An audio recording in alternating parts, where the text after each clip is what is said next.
What's up everyone, and welcome back to the channel. Today we've got Tuivasa's passing of the torch, Conor McGregor versus Tyson Fury, Uriah Hall calling out Darren Till, and much more. Don't forget to like this video and subscribe to the channel to see more videos just like this.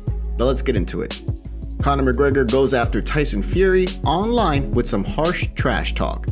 A feud has been brewing online over the last few days, pitting the boxing heavyweight champion of the world, Tyson Fury, and the biggest MMA star on the planet, Conor McGregor.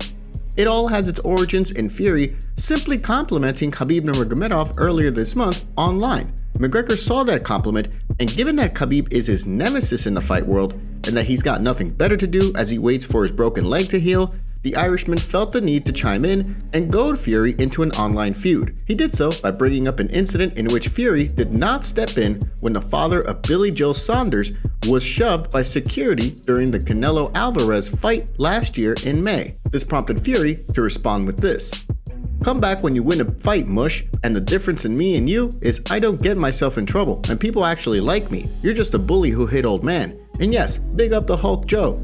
This led to a host of insults from McGregor, which began with this: "Oh no, people don't like me. What will I ever do? Ha ha ha, idiot. You are just a little rim licker, bro. That's all. You stood there while your friend's father was being attacked and done nothing. That's the be all end all, bro. God luck, God bless." McGregor didn't stop there. In another since deleted tweet, McGregor posted this: "Wipe his arse with your tongue, bro. You missed the spot. Ha." Then he posted this other tweet: "And I'm not talking Khabib, you rim licker. Do what you're told. I answer to no one." Again, all of these tweets have since been deleted, and one has to wonder, why? If he didn't want anyone to see these, why make them anyway? If he did want people to see them, then why delete them?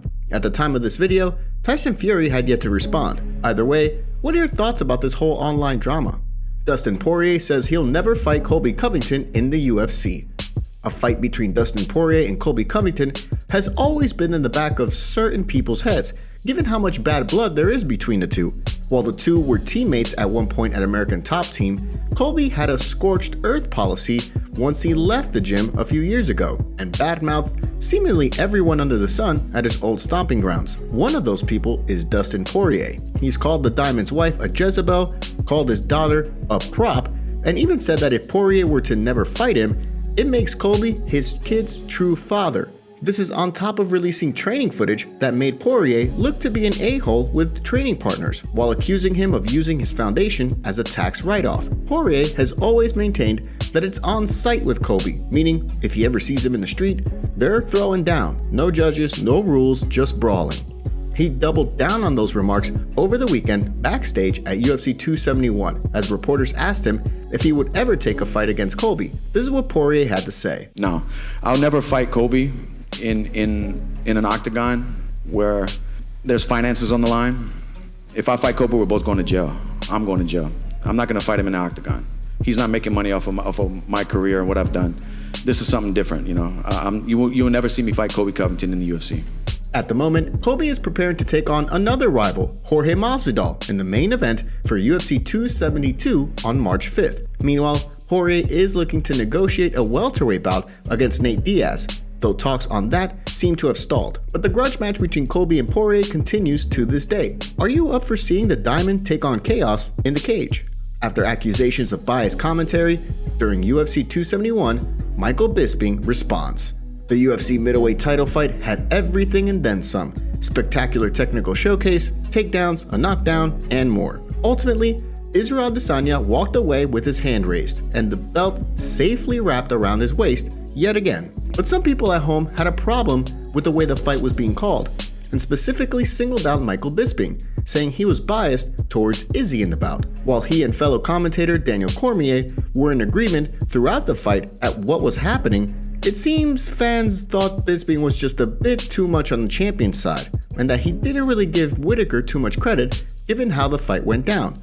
But the Count has certainly heard the criticism and tweeted out this in response. "Lots of people saying I had biased commentary. That's crazy. I called it like I saw it. Big opening round for Izzy, then real close rounds after that. But I had Izzy winning most. 5 was Rob's best round. 2 probably went to him also. Close fight, very technical. Well done to both." Following the bout, during the in-cage interview, Whittaker told Cormier that he believed he did enough to win that fight, Still, the general consensus is that the right fighter took the victory for this one, despite it being a back-and-forth affair. Whitaker says he foresees a third fight against Adesanya, even though he'll have to rack up another winning streak to get back into title shot contention. At the moment, the UFC is planning to pit Adesanya against #1 contender Jared Cannonier next for the title, perhaps sometime in June or July, which is what the champion feels is a good time frame. But what do you think? Do you believe Bisping's commentary was a bit one-sided in favor of the champ? Or do you disagree and believe it was all pretty fair? Let us know in the comments.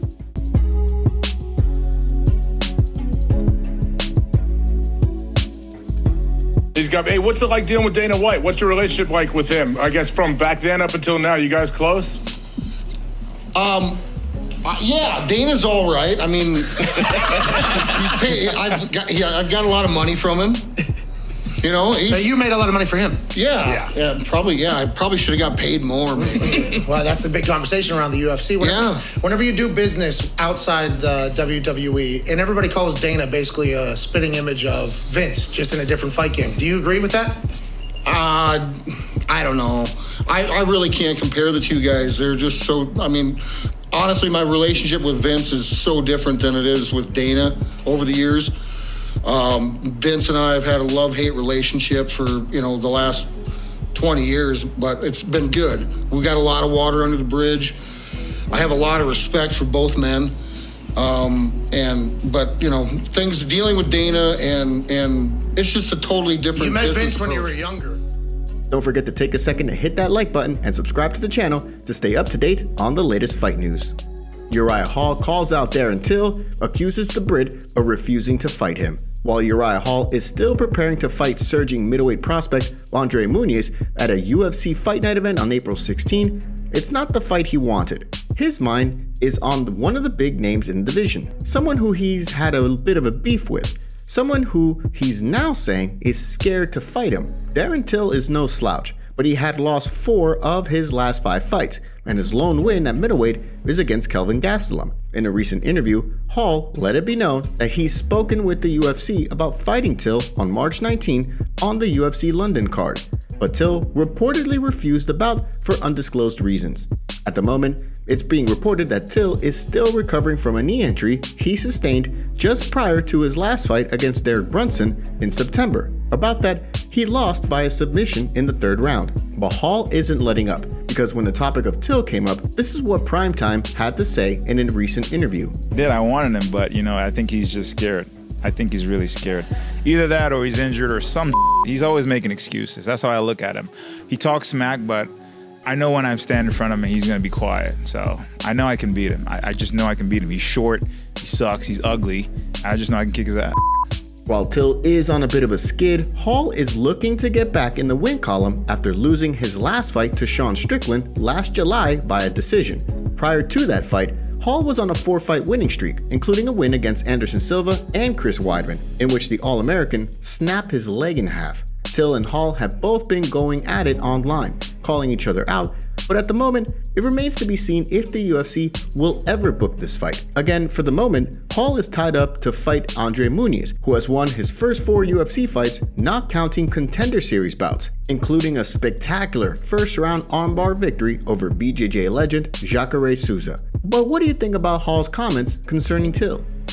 Was Tai Tuivasa's knockout of Derek Lewis a passing of the torch moment? Is there a new knockout king for the UFC? Bam Bam believes so, and says he proved it all on Saturday night. The co-main event for UFC 271 was an incredible affair, a fight that was for the fans and will surely skyrocket Tai Tuivasa up the heavyweight rankings. Derek Lewis holds the record for the most knockouts in UFC history with 13, but on Saturday night, Tuivasa used some perfectly timed and violent elbow strikes to faceplant Lewis to the ground. The win also took place in front of Lewis's hometown crowd in Houston, Texas, as Bam Bam turned the boos into cheers with not just his fight, but his post-fight interview, and of course, the shoeies that followed. But was this a passing of the torch? Bam Bam believes so, and said this during the UFC 271 post-fight presser.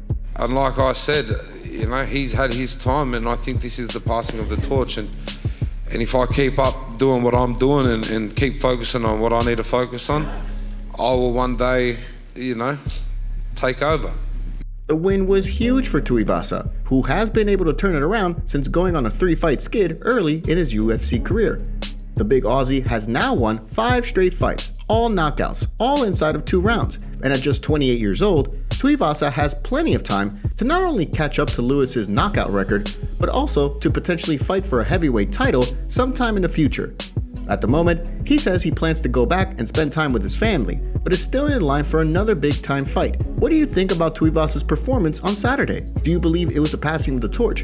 And who do you think would be a great next fight for Tuivasa? Today's video was packed with some juicy stories from the fight world. What are your thoughts about what's going on in MMA? Don't forget to smash the like button and subscribe to the channel to see more videos just like this. See you next time.